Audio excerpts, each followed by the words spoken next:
I'm with Aussie actor Daniel Lissing. Welcome to Rabbitohs TV, mate. Where are you at the moment? Hi, Steve.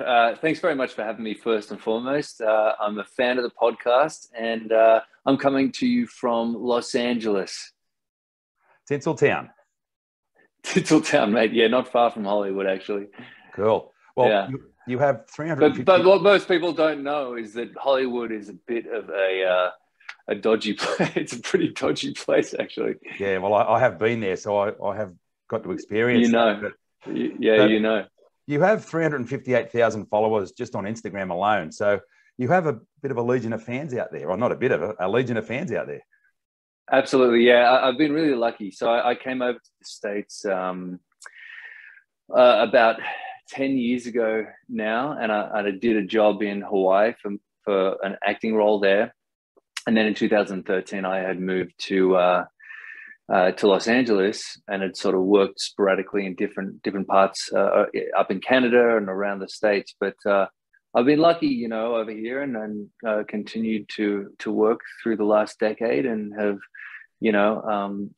accumulated some followers online and all that kind of stuff, which is fine, But online stuff is what it is. But the work is really, why I'm living over here and what I'm passionate about. We'll get to that a little bit later, but we'll wind it back. Where are you from, and what was it like growing up there? Great, yeah. So I grew up in the eastern suburbs of Sydney. I spent my childhood in Maroubra, Matraville, Bondi. And then when I was, through my 20s, I lived in Bondi for those days. And life is great in Australia. It is. We are the lucky country, and I believe that Australia really is the land of opportunity nowadays. Living over here in the States, and you kind of see the differences between two countries that are very, very similar culturally in some ways, but I've been lucky enough to live in both countries. I am an American citizen, of course, retain my Australian citizenship. Because that's where my heart is. But you do realize living over here just how lucky we are and how good we have it. And that's something that I really miss in a lot of different areas of life, but certainly I really miss the lifestyle, the community aspects of things, our beloved South Sydney Rabbitohs, going to the games and being part of that community. Exactly, mate. I've got all my gear around the joint, Yeah. So you lived at Bondi, but obviously you didn't become a Rooster, which was good. But how did you become a South fan? Well, you know what? I would never have become a Rooster. Let's just get that clear. I'm wearing blue right now, but, let's just... That's all right. I'm not wearing my jersey right now. I'll put it on if you want, though. No, it's okay. We got the picture. Good, mate. Yeah, so from day one, I was born into a family of avid South Sydney Rabbitohs followers from the time that my family originally was from Europe, right? And they migrated to Australia in the 1950s. I had two sons and a daughter. And my father and uncle became South Sydney fans when they were children, and consequently got their parents and the whole family sort of, integrated into the society and into the culture. And South Sydney was a huge part of that for my family. So my last name is Lissing, and my father is Jerry Lissing, and he was a member of the board and the marketing committee for Souths through the big fight back. And some of your viewers might know the Lissing brothers. Jerry Lissing is my dad. Martin Lissing is my uncle. And so when I came along, me and my sister 18 months later, my mum was already a South Sydney Rabbitohs fan, and I was born into the right family. I was, yeah, mate. So I from a very, very early age, I mean, some of my earliest memories going out with the family was, going to the games and certainly with Dad. I particularly me and my dad really bonded over, and we still do today. That's, I think, one of our touchstones in our relationship, is just how much that we love South, and how big a part of that was for my childhood and growing up with a father that was so passionate about the team, and then consequently I became just as passionate, if not more. Yeah.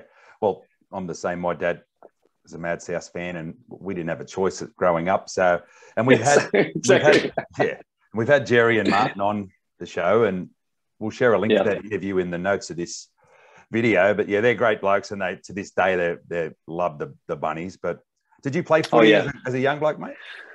So I didn't play in any kind of real way. I played a little bit at school. I loved the game. Like my father before me, I was a top soccer player growing up, an athlete, a runner. So I was a state runner, a state soccer player.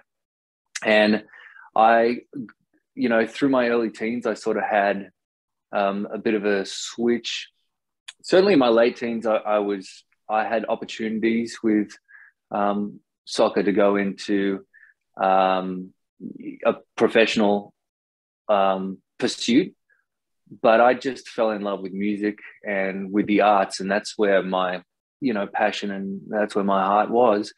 And so when it came to South, for me, sport's always been a big, huge part of growing up, especially if you're a kid in Australia. I mean, it's just, you play all kinds of sport. I mean, I played footy with my mates like nonstop. I played AFL for a little while as well. Did a couple of seasons there. Yeah. And it's just sort of ingrained in our culture, isn't it? So when I really, was, and this is what we were talking about just before you started filming, is that being a Mad South fan and also being so passionate about my music and the art that I was doing, I wanted to, at that early age, give back to the club. And that was during that fight back time where you've played the song on your show a few times, but I ended up writing a song when I was like 18 years old for South. And that was after a conversation with the old man saying, look, I think Souths are out. We're going to fight, but I don't know if we're going to be able to pull through, but we're going to give it a go. And that's where I was like, okay, who am I? I got a guitar. I got a voice. Let me just put something down. And that was where that started. And now here we are today with something we can talk about soon, that song that I've given the South. Well, that song, I really enjoyed putting a film clip to that, because I could only find you singing it, but no actual video of you. So I put that together, and I know all the words, and I like the part where you said, with blood on our jerseys and pride in our hearts. And pride in our hearts. The cry of the Rabbitohs was there from the start. So, that gives me goosebumps even saying that. So, we both love the club, and you obviously... You gave me goosebumps. Yeah, mate, because it is passion. And look, we're fans. I'm a fan. I'm not a player. I'm not in the sporting world. I'm not a commentator. I'm just simply a fan. You've got your own life going on. I've got my own life, but there's one commonality, and that is the Rabbitohs and watching us play. And through the years, you go, it's a roller coaster. Every game's a roller coaster. The wins are great. The losses hurt like hell. And, then you're in the community and you just wait for the next week. On you go, man, on you go. But yeah, absolutely. Like when I wrote that song, that was, that's what I felt. I felt like this club that is a foundation club. It's been here since 1908. And it isn't just a team, it is a way of life, to so many people. And the community of South Sydney means so much to so many people. And I thought it was the little way that I could give back at that time. We'll wind it back again. You spoke about your love of music, and how did you get into acting and music and the arts? I know you play guitar as well and sing. Yeah. So, as I was saying, I was really blessed, growing up to have a family like I had. I was a very close-knit family. And, you know, one thing that my parents always sort of instilled in my sister and I was that, you know, life's, you can fail at what you don't want to do. So you may as well fail at what you do want to do. So find what you're passionate about and see if you can make a living out of it. Right. And that was just, I mean, that's, for me, I feel excessively lucky to have parents and role models that gave me the courage to pursue what I was passionate about. And it takes some time, you know, to figure it out. You don't really have it figured out when you're a teenager. And even, you know, through my 20s, I'm still going, okay, how am I going to utilize music or acting or writing or whatever I was sort of dabbling in into a long-term profession. And so, you know, I sort of got very inspired by certain songs or music. I get inspired by film and television. And when I get inspired by great stories, you know, the stories of South, the Fight Back at South, for example, you know, that for me was like, it's the story of it that's exciting. So when I was like, okay, how can I tell stories? I love telling stories, that because that's the things that shape me as a person. That's the thing that shapes all of us. It's the stories that we hear. It's the stories that we tell our kids, or that our parents tell us, or that we share with our mates around over a couple of beers, you know? So what I was really passionate about was storytelling. And I've been lucky enough to create content over here where I write stories, short film, television. I'm working on a television show now. I was able to, I'm an actor as well. I've done a bunch of work as an actor to tell story. And it's the same thing with the music that I'm writing as well. And it's all about connection, telling stories to each other, connecting with each other, and finding commonality. Because, you know, living in the States right now and coming from Australia right now, the political spectrum is really divided. But there's so much more commonality, I find, that we all have with each other, no matter where we're from. We basically all want the same good things in life for us and the people that we love and our community and our friends and neighbors. And so I think that's the underlying foundation of storytelling, is just about connecting with people through stories that are universal, that, you know, because I always say what comes from the heart goes to the heart. You know what I mean? And that's, I really truly believe that that in my world, with acting, music, writing, that it's about connection and commonality. That's it. Yep. And who doesn't love a good story? I know I do. And on the show here, we like to say that we connect the Rabbitohs community. So, yeah, that's tied in nicely. But you're one of a long line of Aussie actors that made an appearance on Home and Away. Is that how you got a big break? You know, it's really funny. So this is crazy how I fell into the whole acting world. It was almost by mistake. That was secondary to the very first thing that I did, which was I was hanging out with a buddy of mine, and I was about 18 years old. You know, I just got out of school. I'm still figuring it all out. And he was an actor, and he was going to commercial auditions and things like that. And he's like, why don't you just come along? We'll go to this, and then we'll go whatever, meet our mates, whatever we were doing. And I ended up going to this casting agent's office and just sitting there in the office while he went in and tried out for this commercial.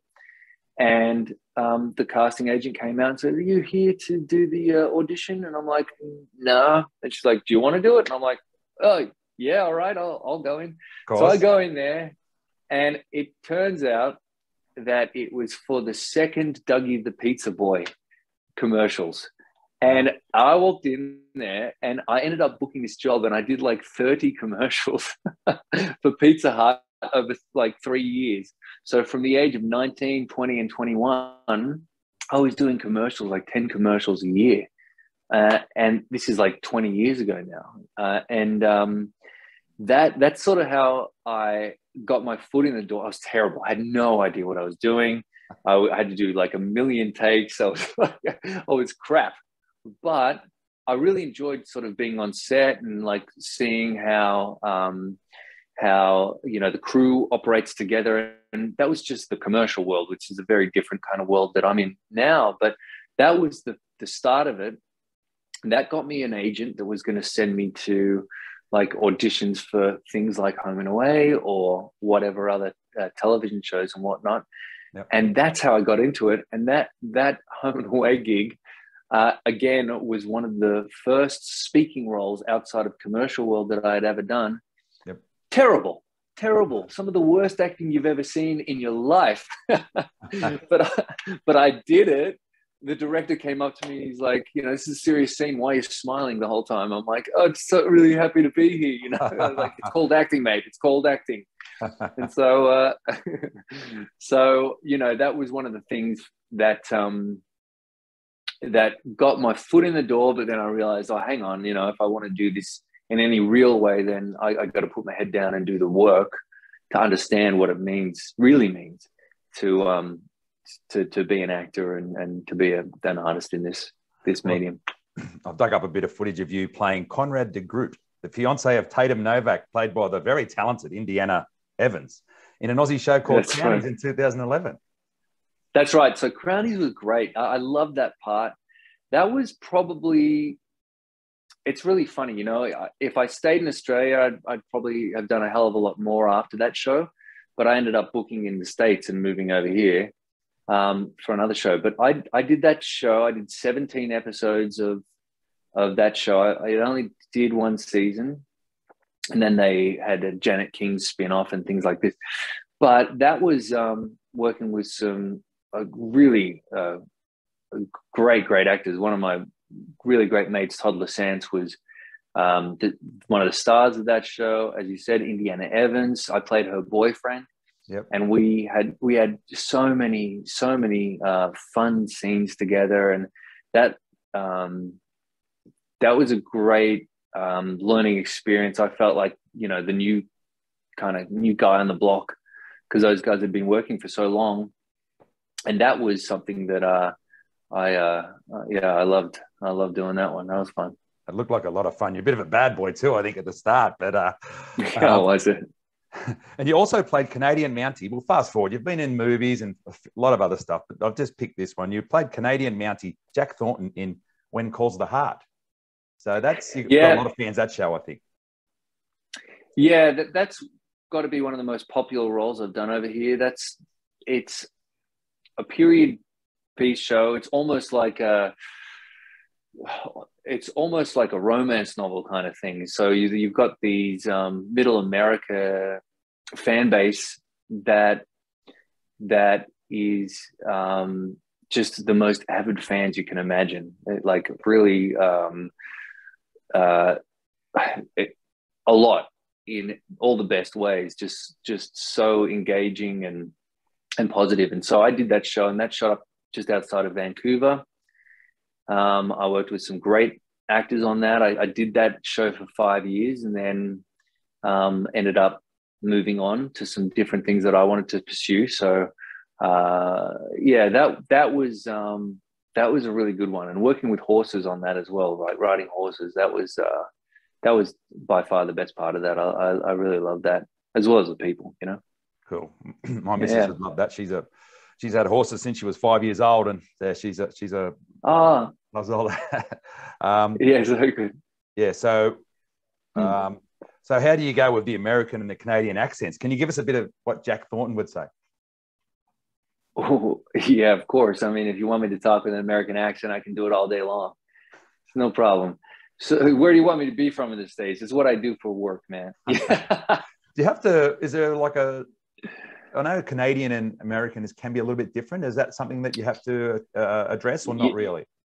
Sure. Well, it's funny, I talk to the network and the people the producers that we're doing When Calls the Heart, and playing a, Northwest Mounted Police is what they were called back in 1910, which is when the show was set. You do want a Canadian accent as it is, and they just keep it standard American. And so I find there are a couple of little vowel sounds. This is boring probably for the watchers of this, but Oh, well, I thought it was little. Yeah. Okay, yeah, but there's a couple of little vowel sound differences, right? So, for example, you can, you know, the vowel sounds really give away, you know, where you're from. So the old a boat, you know, yes. you know, exactly with the Canada, it's the o sound is a little different to the American sound. So there's standard American, there's New York, there's Southern, and I've worked on them all because, you know, that kind of, depending on the character and where they're from and their backstory, you want to be as true as you can without thinking about the accent or letting that rule your performance in any way. Yeah, I'll get a bit of that from South Park, the about. Exactly. So your music and acting scenes have had millions of views on YouTube. A Coldplay cover that you sung has had over 1 million views on its own. So you're quite popular on that platform. And that's where we're trying to, you know, expand our audience as well. Yeah, great. I mean, I tell you, well, I don't know how to say this, but yeah, that's the thing. There's this online platform, and certainly there's shows that I had done as sort of like they're pretty avid viewers of whatever I do and whatever they do. And I recently, I'd love to talk about the New South song that I've just released shortly, but that's because that's what it's about. And I really want your viewers to know that there's this new, better song out there that I'm very, very proud of, you know, that I just gave to the club, I can tell you. Yeah, well, let's talk about that. Tell us about it. The new Rabbitohs song. Great. Yeah. So there is a new Rabbitohs song. And hey, let me just ask you, brother, are you going to edit this like in your way, or are you? So far, I'll probably just go up as it is, but you know, we can edit pieces. We might use this piece when you're talking about the song. Yeah, that's probably something that we can do. Got you, brother. Yeah. I should have asked that at the start before recording. Oh, good. No worries. Anyway, all right, brother. Thank you. Right. So I ended up watching. This is how this sort of came about. Again, was I ended up watching a video that my dad sent to me, and the club is doing the Fight Back series. Yep. And my old man and my uncle did an interview on it, and they ended up.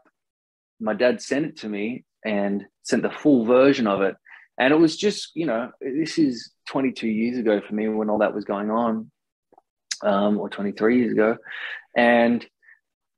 He sent me the full interview, and I'd kind of like forgotten a lot about that period of time and exactly how much work went into that whole fight back. And so when I watched the full interview of my dad and my uncle, kind of telling from their point of view of their roles and how it all came about, I just felt very inspired again. And I saw that like last year, like halfway through last season, and in about I don't know, like 20 minutes later, I had this sort of outline for a song, and I just had my guitar next to me. I watched the interview, I felt inspired, and I wrote a song with that kind of inspiration, but for the fans, you know, it's for the men and women and kids, like, you know, fans like us that support South through thick and thin. And I love anytime I hear glory, glory, it's a good thing. You know what I mean? Yep. When we score a try, it's the end of the game when we win, it's when we run out onto the field. And, you know, that for me is one of the that is our song, you know what I mean? Like glory, glory to South Sydney. 2014 grand final, I was shooting a show in New York, and I'm watching at 4:00 in the morning, singing glory, glory to South Sydney. Nice. You know, and that was just one of the best, the first grand final and only grand final I've seen us win in my lifetime. Yes. And that was just so special. So that is South's song, right? But there's also, in my opinion, room to modernize some of that that musical element of it. And that's something, as I was saying before, you know, I'm not a player, I'm not a coach, I don't have a podcast, you know what I mean? But I can give to the club that has given me so much in that way. And so when I wrote this sort of outline for this song, I ended up coming up with these lyrics, and I really wanted to write something that could be, you know, enjoyed by all the fans out there in whatever capacity. You know, I don't care if it got played at games or if it becomes some big thing. I genuinely just wrote it for, firstly, my dad, and then secondly for the fans. And I was like, oh, well, I'm going to go record it. So I recorded it about, you know, 2 months ago now. And the season had just sort of kicked off this year. And I got in touch with this producer, and I sort of did it the way I wanted to do it. And then I sent it to the old man, and he was like, we gotta send this to South and see if they want to use it. I'm like, that'd be awesome. So I jumped on the phone with the club, and we ended up having a conversation. They're like, what do you want for it? I was like, nothing, just, it's yours. You use it, you know? And, you know, they said, oh, we'll give you some tickets when you come back to Sydney, or, you know, when you're, you can have some merchandise. I'm like, great, no worries, let's do it. So they just signed a contract with the song till the end of 2023, just to use it however they want. And I say to you, my friend, Steve, please just go ahead and play it on the show anytime you want, as much as you want, mate, because it's for the fans. Good, yeah, thank you. It's for the fans. It's for the club. That's like, you know, meant so much to me and my family for my entire life. And yeah, that's just a little thing that I can contribute to South. Can you give us a bit of the chorus, mate? Please. You want me to sing? Yeah, go on. Why not? Just let us know what it's about for those that haven't heard it. Well, I don't know how it's going to sound coming through the speaker. Hang on 1 second. Let me get my guitar. Hang on 1 second. I'll get your guitar. That's even better. Let's see if you can actually hear it, though. Yeah, okay. I'm sure we'll be... Yeah, what have we got here? You hear that all right? That's fine, yeah.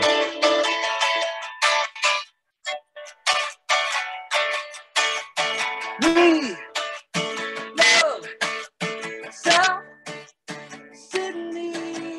We love South Sydney. Rabbitohs. Rabbitohs. Take us to a game. Nothing's quite the same when we see our boys fly. And we score a try, tear come to my eye, passion that can never die. These are the days that you can't erase, there's no reason why.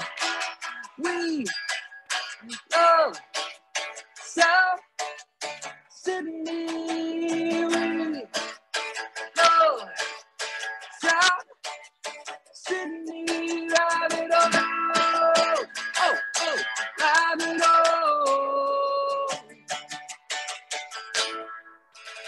Oh, that's awesome, mate. Well done. Oh, we'll certainly clip that bit up anyway. That'll get edited into be used. But that was awesome, mate. The audio obviously wasn't but we got the idea. That was really good, mate. And obviously that comes from the heart. Oh, 100%, mate. You know, like anything to do with South comes from the heart, you know, because that's what it's about, really. It's about the passion for the club. It's about, I mean, it's just such a great game. I watch every game in every round from every team because I like to see what the competition is doing, number one. Yep. I love the game. Mm-hmm. I'm just, you know, I you know, we can't help it as fans to sort of like analyze and put our 2 cents in with the way we think things should be. But I have those discussions with my dad, you know, all the time. But really it's just about, you know, the joy of watching South win. It sucks when they lose for me. I hate it. I have a bad day when we lose. When we lose, I'm like, oh, this day's ruined, you know? Yeah. Like, but when we win, I'm like, today's going to be a great day, because I watch it. Same. For me, yeah, brother, you get it. Yep. So for me, it's like, you know, I have the app that I can live stream it on. And I tend, because the games for me are like 3 o'clock in the morning or something like that. So sometimes I'll watch live. Yep. Certainly if it's a big game. I like, you know, I certainly through the finals, I watch them all live. If I'm up for it, I'll stay up. But usually it's first thing I wake up in the morning. I don't look at my phone. I tell Dad, don't bloody text me. All right. And then I'll stream it and just, watch it. But it's like, this is how I start my day. You know what I mean? So if we win, I'm like, oh yeah, we're on today, baby. You know? Yeah, it's nice. So have you performed that song? Like, I know that you've got the film clips, and I made a film clip for the old one, but have you actually been in the studio and been filmed singing the song? Because I think that might be something that, I don't know, if you're up for it, it'd be good if you could do that for us as at some stage. Yeah, I'm gonna jump into the studio. Look, you know, if you see on my Instagram, I put together a little clip of the song. Yeah. And some of the plays. My wife helped me put that together. She's very savvy with all the social media stuff. I'm like hopeless, but I would be more than happy to do something like that and then put the song over it. You know what I mean? Just to put a little clip together, and you guys can use it as you will. Yeah, no, that'd be great. I mean, it'd be good just to see you doing what you did then and perform it live without any of the other stuff, but I'll leave it up to you. Yeah. Leave it with you. And yeah. Okay, so you mentioned your wife. I think you got married. You know, you see all the media stuff about your relationship. You got married in 2020, but I think you met in Iceland. Tell us about. We did meet in Iceland. Tell us about Nadia. Yeah. Well, Nadia, she's from Poland. So she was born and raised just outside Krakow in a small town. And in 2018, we met in Iceland, in Reykjavik. I was just there with a mate of mine traveling around. I'd been there in 2016, and I'm just a huge I'm a really big fan of that country. I just think it's just one of the most beautiful places in the world. It's stunning. So one night in Reykjavik, before we ended up going on this big road trip, me and my buddy around the country, I walked into a bar and I saw this girl there, and I thought, she's all right. And, you know, went up and gave it a shot, and it went all right. So we sort of hung out a little bit there. And then when I had come back to LA, she had, gone back to Poland, and we kind of just stayed in touch. And it was one of those things where it's like, hang on, that maybe wasn't just a summer holiday fling. Maybe there's something more to this. And so we end up meeting again, and one thing led to another. And I was like, you just got to come to Los Angeles and give this thing a crack, because I'm not living in bloody Poland. And she came over, and we've been together ever since. You know, I mean, I don't think there's been more than a week or two that we've been apart. Even when I've been working, she sort of has been able to come on the jobs with me, and she does her thing remotely as well. So that works for us, and it's been great. We've got a little dog now as well. We've been married for nearly 3 years, coming up this year. And yeah, life is good, you know. So we're just kind of, starting that. And I never thought I would do it, by the way. You know, I never thought that I would be the settling down kind of type, but no, I'm a very happy man, and it's just that new chapter in life where you sort of go, all right, enough fooling around. I want to, if you want to have, kids and a family and the whole shebang, you better get cracking at some point. So, yeah. Well, I've been married for 28 years, mate, and you find the right woman, you marry her. Happily married. If you find the one, you know it. You just know it. And congratulations to you and Nadia. I just thought I'd let you give your better half a mention. And thank you. What else do you like doing besides acting and singing? Any American sports or anything like that? Or hang on, let me put it down a bit. It's all right. Yeah. Look, you know, the American sports here. You'll have to tell me the secret to a 28-year marriage as well, mate, because that's impressive. So well done. Do as you're told. No. Just you got to share, you know, a mutual love for each other, and you know, a lot of interests. You know, we've got a lot in common. You know, but it's just sometimes it's hard to explain. We got 2 grown-up daughters, and you know, we couldn't be happier. But so you're on the awesome, start of that. Yep. Yeah, on the start of that, and she's getting right into South now as well. You know, it took her a little bit of time. Yep. You know what I mean, coming from Poland, but she's on board now. So that's good. Cool. That's it. Yeah, mate. You know, look, I spend so much of my time kind of working and writing, and I've got a production company, and I've got a couple of other businesses. So I invested in a vodka company. I've invested in a fast food vegan burger joint. So we're using all plant-based. Yeah, Beyond Meat is our partner with that one. And we've got 4 stores in the Sacramento area, moving into the Bay Area. Wow. It's called Burger Patch. And I've got an entertainment company as well in Vegas. And we're part of the Electric Daisy Carnival, which is a big music festival. We're working with a team called Insomniac with that one, and we're creating you know, live entertainment experiences involved with, you know, culinary experience as well as entertainment experience. So kind of like supper club stuff, really high level food and cocktails and whatever, and blah blah blah. So I got my mate. You know, I try and have my finger in a lot of pies, and I do my best to keep things interesting and exciting, and always try and get out of my comfort zone with whatever it is. So if it's in the entertainment space or business space or whatever, that's great. But you know, it's that curiosity for all kinds of different things that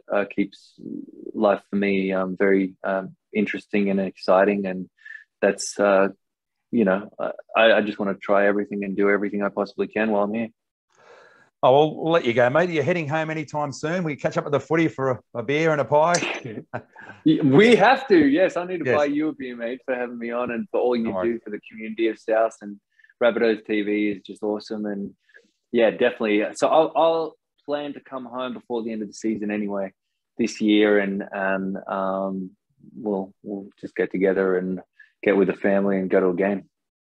Daniel Lissing, thanks for joining us on Rabbitohs TV. Thanks, Steve.